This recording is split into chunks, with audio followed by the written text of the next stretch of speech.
السلام علیکم ناظرین، پروگرام ویژن پر آج آتے ذوالفقار کے ساتھ آپ کی خدمت میں حاضر ہوں۔ خبر یہ ہے کہ عمران خان کو اٹک جیل سے لاہور منتقل کیا جا رہا ہے اور لاہور پولیس انہیں لینے کے لیے اٹک پہنچ گئی ہے، جبکہ بشرا بی بی کی بھی گرفتاری کا فیصلہ ہوا ہے اور مخدوم شاہ محمود قریشی نے تو پنجاب کی وزارت اعلیٰ ہی مانگ لی ہے۔ انہیں جواب کیا ملا ہے یہ بھی آپ کو بتائیں گے، مگر اس سے پہلے کہ ان تمام خبروں پر تفصیلات آپ کے ساتھ شیئر کی جائیں، آپ سے گزارش ہے کہ اگر ابھی تک آپ نے ہمارا چینل سبسکرائب نہیں کیا تو پلیز کر لیجئے، ساتھ ہی بیل آئیکن بھی دبا دیجئے تاکہ جو ہی ہمارا کوئی نیا پروگرام اپلوڈ ہوتا ہے تو اس کا نوٹیفیکیشن فوری طور پر آپ کو موصول ہو سکے۔ پروگرام کا باقاعدہ آغاز کرتے ہیں جی اسلام آباد ہائی کورٹ سے۔ بہت سارے لوگوں کو توقع تھی کہ آج عمران خان صاحب کی کم از کم جس کیس میں ان کو سزا ہوئی ہے، یعنی کہ توشہ خانہ والا کیس، اس کے اندر ان کی سزا معطل ہو جائے گی، ان کو ضمانت مل جائے گی اور وہ رہا ہو سکیں گے۔ اگرچہ کہ ان کی اور مقدمات میں بھی گرفتاری ڈال چکی ہے، اس لیے میں نے یہ لفظ استعمال کیا کہ کم از کم اس کیس کے اندر جس میں ان کو سزا ہوئی ہے۔ آج جب سماعت کا آغاز ہوا، اسلام آباد ہائی کورٹ کے چیف جسٹس عامر فاروق اور جسٹس طارق جہانگیری عدالت میں پہنچے، جہاں پہ عمران خان کے وکلاء کی ٹیم زیر قیادت جناب سردار لطیف خان کھوسا ایڈوکیٹ وہاں موجود تھی، لیکن جو سرکاری وکیل تھے، نیب کے وکیل تھے امجد پرویز صاحب، وہ تشریف نہیں لائے اور ان کی جگہ ایک دوسرے وکیل نے عدالت کو آگاہ کیا کہ امجد پرویز صاحب کی طبیعت ناساز ہے، وہ آج عدالت میں پیش ہونے سے قاصر ہیں، لہذا مقدمے کی سماعت ملتوی کر دی جائے، جس پر بہت برہم ہوئے جو عمران خان کے وکلاء تھے، وہ بالخصوص لطیف خان کھوسا صاحب، اور جج صاحب نے بھی خاصا اس کا برا منایا، لیکن جو وکیل صاحب پیغام لے کر آئے تھے امجد پرویز صاحب کا، انہوں نے کہا کہ جی ان کو ڈائریا ہے، تو اس صورتحال کے اندر وہ جو ہے وہ آج پیش ہونے سے قاصر، وہ نہیں آ سکتے، جس پر جو عدالت ہے اس نے مقدمے کی سماعت پیر کے روز تک ملتوی کر دی، کیونکہ ہفتہ اور اتوار آگے چھٹی آ رہی ہے، تو پھر چھٹی والے دن تو سماعت نہیں ہو سکتی۔ البتہ سردار لطیف خان کھوسا نے خاصا برا منایا، اور وہ جب جج صاحب اٹھ کے چلے گئے اپنے چیمبر میں، دونوں جج صاحبان، تو پیچھے انہوں نے وہاں پہ کچھ ہنگامہ رائی بھی کی، کوئی نعرہ بازی وغیرہ بھی کی، اور کھوسا صاحب نے ویسے ججز کو پرنسپل کہا دیا کہ نہیں جی اس طرح میں تو آئندہ سے عدالت میں اس کیس کے اندر پیش نہیں ہوں گا۔ اچھا، یہ بڑی دلچسپ بات ہے کہ اب ان کے پیش ہونے کی ضرورت بھی نہیں ہے اس عدالت کے اندر، کیونکہ وہ جو اپنے حصے کے دلائل تھے وہ تو مکمل کر چکے ہوئے ہیں، اب تو صرف نیب کے وکیل کے دلائل باقی ہیں، ان کے تو مکمل ہو گئے، تو نہ بھی ہیں تو کوئی فرق نہیں پڑتا۔ خیر، جب وہ وہاں سے نکلے تو پھر وہ کہتے ہیں نا کہ ایک اور مصیبت ان کا انتظار کر رہی تھی، اور وہ مصیبت انتظار یہ کر رہی تھی کہ جو اسلام آباد ہائی کورٹ کی نئی عمارت ہے اس کے لفٹ میں کوئی سردار لطیف خان کھوسا سمیت کوئی 19 افراد تھے،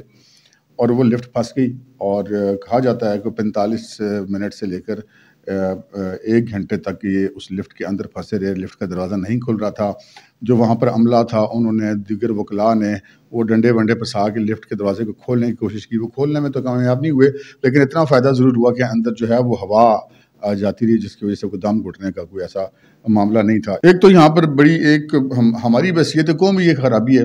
کہ ہم جتنی کسی چیز کی کیپیسٹی ہوتی ہے اس سے بہت زیادہ بوجھ ڈال دیتے ہیں اس کے اوپر۔ میرا نہیں خیال کہ کوئی ایسی لفٹ موجود ہے پاکستان کے اندر جو اس طرح عام عمارات میں لگی ہوتی ہے جس میں کوئی 4 سے لے کے 8 سے زیادہ افراد کی گنجائش ہو، شاید کسی میں کوئی 10-12 کی ہو، لیکن 19 افراد کی جو گنجائش ہے نا وہ کسی لفٹ میں نہیں ہوتی،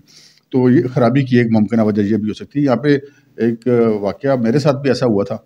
لفٹ بند ہونے کا نہیں، لفٹ بند تو کئی دفعہ ہوئی ہمارے ساتھ، لیکن ایک دفعہ ایسا واقعہ ہوا تھا 2014 میں کہ ایک لفٹ میں تھا میں، اور وہ لفٹ 6 فلور سے ٹوٹ کر فری فال کر کے نیچے آ گئی تھی، جس میں میری ایک ٹانگ 3 جگہ سے ٹوٹ گئی تھی، اور اس کی وجہ بھی یہی تھی کہ لوگ اس میں بہت زیادہ تھے۔ تو یہ ایک چیز جو ہے، لیکن کھوسا صاحب کو تو پھر ایسا موقع اللہ دے اور بندہ لے، انہوں نے تو باہر نکلتے ہی پہلا الزام یہ لگایا جناب یہ تو ہمیں قتل کرنے کی سازش کی گئی تھی۔ تو اگر لفٹ کا اچانک خراب ہو کے بند ہو جانا قتل کرنے کی سازش ہے تو پھر پاکستان میں تقریباً بہت سارے لوگ ایسے ہیں جن کے خلاف قتل کی سازش ہوئی ہے۔ اگلی خبر کی طرف بڑھتے ہیں جناب۔ اگلی خبر جناب پیر صاحب ملتان والے اور پاکستان تحریک انصاف کے سینئر وائس چیئرمین جناب شاہ محمود قریشی، جن کو 4 روزہ جسمانی ریمانڈ پیش ہونے کے بعد آج ایف آئی اے حکام نے متعلقہ عدالت میں پیش کیا تھا، اور وہاں سے ان کا مزید 4 روز کا جسمانی ریمانڈ حاصل کیا گیا ہے، اور عدالت نے ان کو مزید 4 روز تک ایف آئی اے کو اجازت دے دی ہے کہ وہ اپنی تحویل میں رکھ کے ان کو تفتیش کر سکتے ہیں۔ یہاں پر 2 چیزیں بڑی امپورٹنٹ ہیں، میں آپ سے عرض کرنا چاہوں گا کہ آپ سے میں نے کل کے پروگرام میں عرض کی تھی کہ جو ان کے ساتھ گزر رہی حوالات میں ہوا یہ تھا کہ جب شاہ محمود قریشی صاحب کو گرفتار کیا گیا تو ان کو کہا گیا کہ جی آپ تعاون کریں تفتیش میں، ہم نے تو تفتیش کرنی ہی کرنی ہے، آپ تعاون نہیں بھی کریں گے تب بھی ہم نے کرنی ہے، لیکن تعاون کریں گے تو چلیں آپ مطلب آپ کے لیے یہاں پر کم از کم آسانیاں ہوں گی۔ تو ان کو ایف آئی اے اکیڈمی میں ایک ایئر کنڈیشن کمرہ مطلب ٹی وی شی وی ساری سہولیات کے ساتھ ان کو دیا گیا تھا. تو شاہ جی کے 2-2.5 دن بڑے اچھے گزرے وہاں سے. تو انہوں نے کہا کہ یار مسئلہ ہی کوئی نہیں. تو انہوں نے تعاون شامن کوئی نہیں کیا, جس کے بعد پھر ان کو اچانک اس ایئر کنڈیشن والے کمرے سے محروم کر کے ایف آئی اے کی حوالات پہ ڈال دیے گئے, جہاں پر ان کو فرشی نشست پر سونا پڑ رہا ہے. تو آج جو ان کا مزید ریمانڈ لیا جانا بھی اسی امر کی طرف اشارہ ہے, کیونکہ اگر انہوں نے بیان دے دیا ہوتا جو متعلقہ ایف آئی اے کام ان سے جاننا چاہ رہے تھے, تو اس کے بعد پھر ان کو مزید جسمانی ریمانڈ لینے کی ضرورت نہیں تھی. مزید جسمانی ریمانڈ کا ہونا یہ ظاہر کرتا ہے کہ شاہ محمود قریشی کی سختی کے دن ابھی ختم نہیں ہوئے یا کم نہیں ہوئے. خبر اس میں یہ جو ہم نے تھم نیل کے اندر بھی ظاہر کی تھی, آپ کو یاد ہوگا 2-3 روز پہلے بھی میں نے ایک فقرہ لکھا تھا تھم نیل کے اوپر, جو آپ نے پڑھا ہوگا کہ شاہ محمود صاحب سے تفتیش کاروں کو کہا لگتا ہے شاہ صاحب آپ کو پنجاب کی وزارت اعلیٰ میں دلچسپی نہیں ہے. اچھا, یہ فقرہ مجھے پتہ چلا, سورس کنفرم تھا, تو میں نے آپ کے ساتھ شیئر بھی کر دیا, لیکن مجھے یہ سمجھ نہیں آتی کہ یہ چکر کیا ہے. تو وہ پھر آج مجھے سورسز سے پتہ چلا مزید کہ جناب چکر یہ ہے کہ جب شاہ محمود قریشی صاحب پہلے ڈیالہ جیل میں تھے, اس کے بعد وہ رہا بھی ہوئے تھے, تو وہ جو جتنے لوگوں سے ان کی بات چیت ہوتی تھی نا, تو وہ کہتے تھے کہ اچھا ٹھیک ہے میں مطلب پی ٹی آئی بھی چھوڑ دیتا ہوں, سارا کچھ کرتا ہوں, لیکن مجھے کیا ملے گا. ان سے پوچھا گیا کہ جی آپ بتائیں آپ کیا چاہتے ہیں. ان کا جی مجھے پنجاب کا وزیر اعلیٰ بنا دیں, پنجاب کی وزارت اعلیٰ بنا دیں. اور یہ پنجاب کی وزارت اعلیٰ جو ہے شاہ محمود قریشی صاحب کی بچپن کی خواہش ہے, جس کے اوپر عمران خان صاحب نے روک لگا رکھی تھی اور وہ نہیں آنے دے تھے. لیکن ان کو پھر کہا گیا کہ جناب یہ تو کوئی ماننے والی شرط نہیں ہے. کوئی بندہ کسی پوزیشن میں ہوتا ہے تو کوئی بندہ بارگین کرتا ہے نا, بندے کی پوزیشن بھی کوئی نہ ہو اور بندہ فرمائشیں بھی بڑی بڑی کریں, تو اس طرح تو نہیں ہوتا. تو شاہ محمود قریشی صاحب والا وہ معاملہ جو ہے وہ نہیں رہا تھا. اب ذرائع کا کہنا ہے کہ شاہ صاحب ابھی بھی اس خیال میں ہیں, لیکن ان کو جو جواب دیا گیا ہے اس نے شاہ صاحب کے ہوش اڑا دیے ہیں. اور جواب ان کو یہ دیا گیا کہ شاہ صاحب نے جب کہا نا کہ پنجاب کا وزارت اعلیٰ مجھے مل جائے تو دیکھیں پھر میں آگے سے ان کو کہا کہ نہیں شاہ صاحب تسی پنجاب دی وزارت اعلیٰ نو چھڈو, تسی پی ٹی آئی دے جو چیئرمینی ہے وہی لین دی کوشش جاری رکھو. اب یہ ایسی کوشش ہے جس میں شاہ محمود قریشی صاحب باقاعدہ طور پہ ناکام ہو چکے ہوئے ہیں, کیونکہ ہمارے ذرائع کا یہ کہنا ہے کہ اگر پی ٹی آئی کی جو سربراہی ملے گی عمران خان کے بعد اگر کسی کو, تو وہ اور کوئی نہیں, ون اینڈ اونلی ان کی مرشد اور ان کی اہلیہ بشرا بی بی ہیں, وہ اس کی امیدوار ہیں پی ٹی آئی کی سربراہی کی. اسی وجہ سے شاہ محمود قریشی کی زیر صدارت کور کمیٹی کے ایک اجلاس کو بھی بشرا بی بی نے سبوتاژ کر دیا تھا اور اٹھ کے چلی گئی تھی اور کہا تھا کہ جی یہ دوبارہ آپ لوگ جو فوجی تنصیبات ہیں مبینہ طور کے ان کے بعد جا کے دوبارہ احتجاج کریں. تو قریشی صاحب نے کہا تھا کہ جی اس طرح نہیں ہو سکتا, اب پہلے بھی ہماری پارٹی ماری گئی, اب آگے بھی ماری جائے گی. تو وہ پھر برہم ہو کے اٹھ کے چلی گئی تھی. تو شاہ محمود قریشی صاحب کی پوزیشن یہ ہے کہ فی الحال پنجاب کی وزارت اعلیٰ بھی ان کو نہیں مل رہی, فی الحال پاکستان تحریک انصاف کی سربراہی بھی ان کو نہیں مل رہی, اور وہ جو ایک اے سی والا کمرہ اور بیڈ والا تھا گرفتاری کے بعد وہ بھی اب ان کو نہیں مل رہا. تو اب ان کو مزید جو ہے ایف آئی اے کے حوالات میں رہنا پڑے گا. یہ ہم نے کہا کہ ایک ایکسکلوزیو تفصیلات تھی آپ کے ساتھ شیئر کر دیں.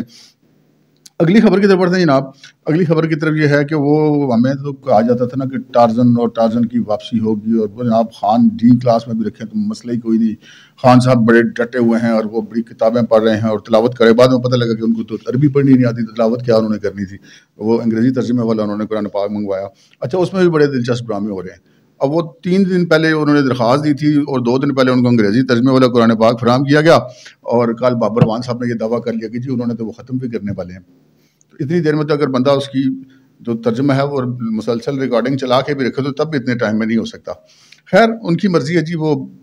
پی ٹی آئی والے کچھ بھی کر سکتے ہیں. اچھا آگے بڑھتے ہیں جناب. تو یہ معاملہ جو ہے ان کا ایسا ہوا, اور لیکن آج پھر وہ سارا جو ایک بت بنا ہوا تھا نا, وہ سارا دھڑام سے زمین پہ آ کے پڑا. دھڑام سے کیسے زمین پر آ پڑا کہ آج دی بشرا بی بی نے سپریم کورٹ آف پاکستان میں ایک بیان حلفی کے ساتھ درخواست. اس درخواست کا مفہوم میں آپ کو بتا دیتا ہوں, جس میں اس کا مفہوم یہ ہے کہ جناب سائلہ کا جو شوہر ہے عمران احمد خان نیازی, یہ ایک 70 سال سے زائد عمر کا ایک ضعیف اور بیمار شخص ہے, اور اس کی جیل کے اندر حالت بہت خراب ہے. اس کا وزن گر گیا ہے, اس کے بازوؤں کے مسلز جو ہیں وہ بہت ویک ہو گئے ہیں. تو وہاں پر اب جیل کے اندر اس کی جان کو خطرہ ہے, تو لہٰذا سپریم کورٹ اس کا نوٹس لے. اچھا ہمارے ذرائع کا یہ کہنا ہے کہ یہ درخواست بشرا بی بی نے دی ہے, لیکن یہ دی کیوں ہے؟ اس لیے کہ کل سپریم کورٹ نے ایک رپورٹ مانگی تھی اٹارنی جنرل سے کہ جی عمران خان کو وہاں پر دستیاب سہولیات کی رپورٹ فراہم کی جائے, اور ایسی کوئی درخواست سپریم کورٹ کے سامنے موجود نہیں تھی. تو اب پھر اس کو آپ سو موٹو نوٹس کہہ سکتے ہیں کہ جب ایک چیز سپریم کورٹ کے سامنے نہ ہو اور وہ کر لے تو پھر وہ سو موٹو نوٹس ہی ہوگا. سو موٹو نوٹس کسی انفرادی شخص کے حوالے سے تو لیا نہیں جا سکتا جب تک کوئی مفاد عامہ کا یا اجتماعی معاملہ نہ ہو. تو اس کی لیگل پوزیشن بڑی خراب تھی. تو اس لیگل پوزیشن کو کور کرنے کے لیے یہ درخواست بشرا بی بی سے فرمائشی ڈلوائی گئی ہے کہ جی آپ درخواست دیں، اس کے اوپر پھر عدالت کارروائی کرے گی۔ تو دیکھتے ہیں اب ہمارے ذرائع کا تو یہ کہنا ہے کہ کیا واقعی ایسا ہے یا پھر یہ بشرا بی بی واقعی ان کو کوئی ایسا خطرہ محسوس ہو رہا ہے۔ تو اگر خطرہ صحت کے حوالے سے اگر وہ کوئی محسوس کرتی ہیں تو اس پہ تو ہم کچھ نہیں کہہ سکتے، لیکن باقی جو خطرات ہوئے ہیں وہ جو سیکیورٹی کے ایشوز ہوتے ہیں، جیل کے اندر سے اچھی سیکیورٹی کہاں مل سکتی ہے جی؟ دیکھیں اندر جیل پولیس ہے، باہر جو ہے اندر اتنی نگرانیاں ہیں، کیمرے ہیں، فورس ہے، جیل کے پولیس ہے، پھر جیل کے باہر جو ہے وہ پنجاب پولیس ہے، پھر وہاں پر رینجرز بھی موجود ہوتی ہے ان کے بیک اپ کے لیے، اور پھر اٹک کوئی اسلام آباد سے اور پنڈی سے بھی کوئی اتنا دور نہیں ہے، کسی بھی ہنگامی صورتحال میں مزید نفری بھی لی جا سکتی ہے، اور پھر وہ باہر کہیں گھوم پھر بھی نہیں رہے کہ ان کے اوپر کوئی قاتلانہ حملہ ہو۔ تو جیل کے اندر تو سیکیورٹی کے پوائنٹ آف ویو سے تو وہ زیادہ سیف ہیں۔ البتہ یہ ہے کہ جو چیزیں ہیں ان کو باقی صحت والی ہم بات نہیں کر سکتے، وہ تو بندے کا اور اللہ کا معاملہ ہوتا ہے کہ کس بندے کو اللہ تعالیٰ کتنی صحت دیتا ہے۔ البتہ وہ والی موجیں اب جو بندے کی باہر والی ہوتی ہیں وہ جیل کے اندر تو نہیں ہو سکتی، اگرچہ جیل کے اندر خان صاحب کو بڑی موجیں کروائی گئی ہیں ان کے لیے۔ مطلب تاریخ میں پہلے یہ قیدی ہیں جن کے لیے باقاعدہ الگ سے نیا واش روم تعمیر کروایا گیا، ان کے لیے شاور لگوائے گئے ہیں، ان کے لیے انگلش کموڈ لگوائے گئے ہیں، ان کو مختلف قسم کی پرفیومز فراہم کی گئی ہیں، کتابیں فراہم کی گئی ہیں کہ خان صاحب کا دل لگا رہے۔ تو اب یہ معاملہ جو ہے گڑبڑ ہوتا جا نظر آ رہا ہے، کیونکہ یہ سارے لگتا ہے کہ یہ چیزیں ادھر ہی آ جائیں گے تو خان صاحب کہیں اور روانہ ہو جائیں گے۔ وہ کہاں روانہ ہوں گے؟ اس حوالے سے ہمارے پاس آج خبریں ہیں۔ آج جناب وہاں پر لاہور پولیس کی ایک ٹیم پہنچی ہے ڈسٹرکٹ جیل اٹک میں۔ اٹک جیل کے اندر انہوں نے جو لاہور میں جن مقدمات میں عمران خان کی انسداد دہشت گردی کے مقدمات میں ضمانتیں منسوخ ہوئی تھیں، ان مقدمات میں عمران خان کو انہوں نے کی ہے شامل تفتیش۔ شامل تفتیش کرنے کے بعد انہوں نے اپنے اعلیٰ افسران کو رپورٹ دی اور انہوں نے اس چیز کو ریکمینڈ کیا کہ جناب عمران خان صاحب سے یہاں پر جو ہے وہ ہم نہ تو ہم اتنا عرصہ یہاں پہ رک سکتے ہیں جیل کے اندر کہ ہم ان سے کوئی تفصیلی تفتیش نہیں کر سکتے، کیونکہ مقدمات زیادہ ہیں، ان میں 9 مئی والے مقدمات بھی شامل ہیں۔ تو لہٰذا ان کو ریکمینڈ کرتے ہیں کہ ان کو اٹک جیل سے ہم لاہور منتقل کریں، وہاں پہ اپنی کسٹڈی میں رکھ کے ان سے تفتیش کریں۔ تو ذرائع کا یہ کہنا ہے کہ اس چیز کی زبانی تو انہیں اوکے کر دیا گیا اور انہیں کہا گیا ہے کہ آپ وہیں پر رکیں، ہم آپ کو صبح بتاتے ہیں۔ اور ہمارے ذرائع کا یہ کہنا ہے کہ جو کاغذات ہیں عمران خان صاحب کی منتقلی کے لیے وہ لاہور میں تیار کر لیے گئے ہیں اور یہاں پر بھی تیار کیے گئے۔ یہ 2 جگہ پہ کیوں کیے گئے ہیں؟ یہاں پہ ایک تھوڑی سی ٹیکنیکل معاملہ ہے۔ اگر تو یہ ہوتے ملزم، صرف ملزم ہوتے، یعنی کہ ایک قیدی کی حیثیت نہ ہوتی، پھر تو وہ مقامی عدالت میں ایک درخواست دیتے کہ جی ہمیں اس کا راداری ریمانڈ چاہیے۔ مقامی عدالت کہتے کہ ٹھیک ہے جی آپ 24 گھنٹے کے بعد ان کو وہاں کی لاہور کی مقامی عدالت کے اندر پیش کر دیں، پھر وہاں پہ جا کے پھر آگے ریمانڈ لیا جاتا ہے۔ ایک تو یہ طریقہ ہوتا ہے۔ دوسرا طریقہ یہ ہوتا ہے کہ یہ قیدی ہیں، یہ حوالاتی نہیں ہیں، ملزم نہیں ہیں صرف، تو قیدی کی منتقلی کے لیے حکومت کی جو ہے وہ اجازت ضروری ہوتی ہے، اس میں عدالت کا اتنا نہیں ہوتا۔ تو پھر ہو سکتا ہے کہ جو پنجاب پولیس ہے وہ حکومت کو لکھے، ہوم سیکرٹری کو لکھے، اور وہ پھر آئی جی جیل خانہ جات کو کہہ کے یا جیل حکام کو کہہ کے ان کی وہاں لاہور ان کو منتقل کرنے کی اجازت دیں، اور جو پولیس ہے وہ ان کو اپنی تفتیش میں رکھے۔ البتہ اگر پولیس نے ان سے وہاں پر تفتیش کرنی ہے تو اس کا ریمانڈ لینے کے لیے ان کو وہاں کی عدالت سے ضرور اجازت لینی پڑے گی۔ تو ہمارے ذرائع کا یہ کہنا ہے کہ اس وقت دونوں چیزوں پہ کام ہو رہا ہے۔ جو انسداد دہشت گردی لاہور کی عدالت ہے سیف اللہ بھٹر صاحب کی، وہاں پر بھی درخواست تیار کر لی گئی ہے پنجاب پولیس کی طرف سے کہ جی ملزم کو ہماری تحویل میں دینے کی اجازت دی جائے۔ اور دوسرا، کسی بھی قانونی صورتحال میں اگر کوئی پیچیدگی پیدا ہوتی ہے تو یہاں پر جو ٹیم ان کی موجود ہے اٹک کے اندر پنجاب پولیس لاہور پولیس کی، تو اس نے یہاں کی عدالت کے لیے بھی اپنی کاغذی کارروائی مکمل کر لی ہے۔ اب یہ فیصلہ ہو گیا کہ عمران خان صاحب فی الحال اٹک جیل میں مزید نہیں رہیں گے، اور ان کو کسی بھی وقت، یعنی کہ غالب امکان ہے کہ کل کسی وقت ان کو، کل صبح سویرے یا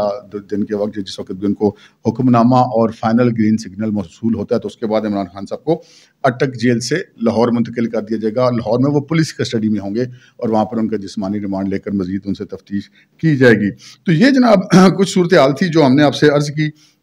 کہ اس وقت یہ خبریں ساری چل رہی ہیں، اور ان کے ساتھ ساتھ ہی جی کچھ خبریں ایسی بھی آ رہی ہیں کہ بشرا بی بی صاحبہ کی بھی گرفتاری کا کوئی فیصلہ ہو گیا ہے، اور بشرا بی بی اس وقت جو القادر یونیورسٹی ہے اس والے کیس کے اندر بھی نائب کی ملزمہ ہے، اس کے علاوہ توشہ خانہ والے کیس کے اندر بھی ان کی آڈیوز موجود ہیں، اس کی بھی ملزمہ ہیں، اور دیگر مقدمات بھی ہو سکتے ہیں جو ہمارے علم میں فی الحال نہیں ہیں، ممکن ہے کوئی اور ان کے خلاف مقدمے ہوں یا تیار کیے جا رہے ہوں۔ تو اب ذرائع کا یہ کہنا ہے کہ بشرا بی بی کی گرفتاری کا بھی فیصلہ ہو گیا ہے، لیکن غالب امکان یہ ہے کہ ان کی گرفتاری میں کوئی جلدی نہیں کی جائے گی۔ گرفتاری ان کی جو ہے وہ ستمبر کے وسط کے بعد کی جائے گی۔ اس کی کیا وجہ ہے یہ آپ اندازہ کر سکتے ہیں۔ اس کے ساتھ ہی جناب ایک اور خبر جو اس وقت تازہ ترین ہے وہ یہ ہے کہ نواز شریف صاحب جن کا یہ ارادہ تھا کہ وہ ستمبر کے وسط میں پاکستان آئیں گے، آج وہاں پہ لندن میں شریف فیملی کا اجلاس ہوا جس میں تمام لوگ تھے شریف فیملی کے، وہ شریک تھے، باہر کا کوئی بندہ نہیں تھا۔ اس اجلاس کے اندر سنا ہے کہ شہباز شریف صاحب نے نواز شریف صاحب کو یہ رائے دی ہے کہ وہ ستمبر میں تشریف نہ لائیں تو اکتوبر میں وہ تشریف لائیں۔ وہ بہت سارے معاملات ہوں گے وہ دیکھنے انہوں نے ہوں گے، تو وہ اب ذرا کہ یہ کہنا ہے کہ جی 15 اکتوبر کی تاریخ طے ہوئی ہے نواز شریف صاحب کی پاکستان واپسی کے لیے۔ دیکھتے ہیں اب نواز شریف صاحب پاکستان آتے ہیں تو کون سا بیانیہ لے کے چلتے ہیں، کیا کرتے ہیں، یہ اب آنے والا وقت بتائے گا۔ اب تک کے لیے اتنا ہی، اجازت دیجیے، اللہ حافظ۔